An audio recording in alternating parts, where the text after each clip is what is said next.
The Gaza Peace Initiative announced a U.S. shutdown nears, the largest corporate buyout in history, and more.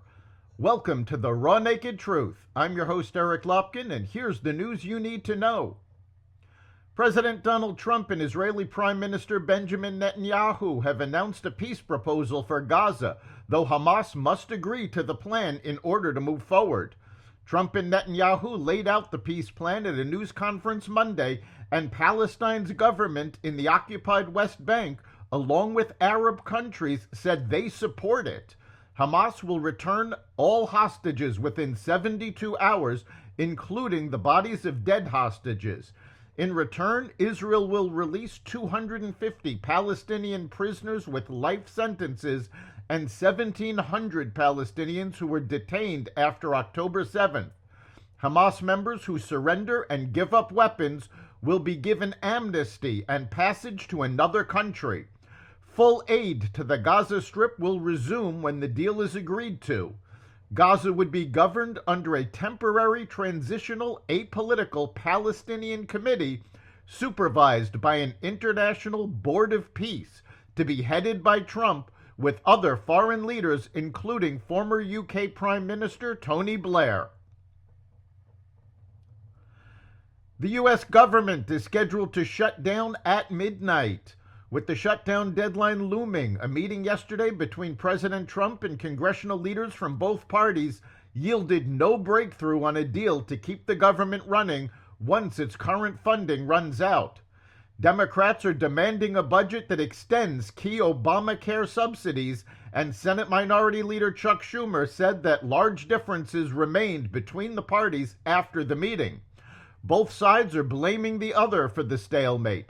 House Minority Leader Hakeem Jeffries said Democrats would not support a budget that continues to gut the health care of everyday Americans, while Vice President J.D. Vance said we're headed to a shutdown because the Democrats won't do the right thing. The current budget proposal is simply to maintain the status quo for several months, giving both sides time to agree to a final budget. The United Nations reimposed bruising economic and military sanctions on Iran over accusations that the country reneged on a 2015 nuclear deal.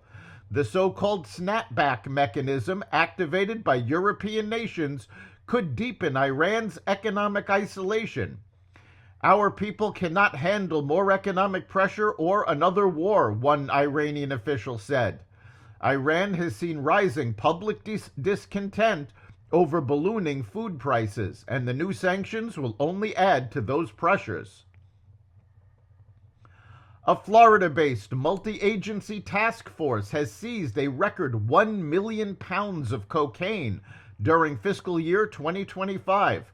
A haul officials say represents 378 million lethal doses, enough to kill every American. The seizure was announced by the Joint Interagency Task Force South, led by U.S. Southern Command.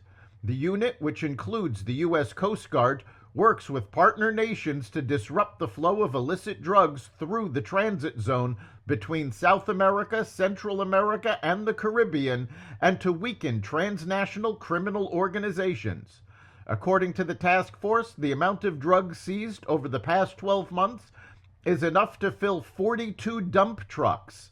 Confiscating the drugs has denied cartels and narco-terrorists $11.34 billion in revenue and removed 377.9 million lethal doses from the streets.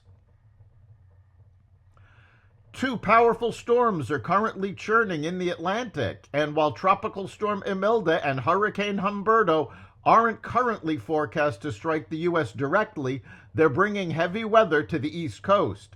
Imelda is forecast to become a hurricane on Tuesday before curving out to sea, but its rains, high surf, and rip currents will pound Florida through the Carolinas into midweek.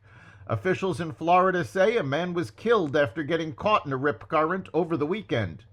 Humberto, a Category 4 storm near Bermuda, is also generating dangerous swells that are driving towards the U.S., creating hazardous beach conditions over several days from Florida to Virginia. The video game publisher Electronic Arts announced on Monday that it agreed to be taken private in a deal valued at roughly $55 billion by a group of investors that includes a firm managed by President Trump's son-in-law Jared Kushner and Saudi Arabia's sovereign wealth fund.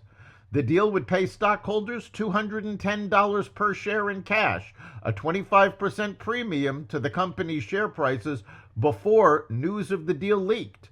If completed, it would be the largest buyout of a publicly traded company to date, not adjusting for inflation. The investors would partly finance the deal with a $20 billion loan from J.P. Morgan Chase. That's the Raw Naked Truth.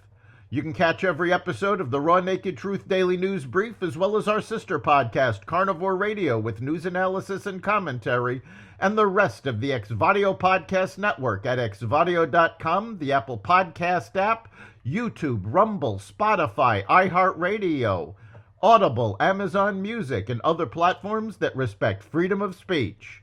We'll see you next time.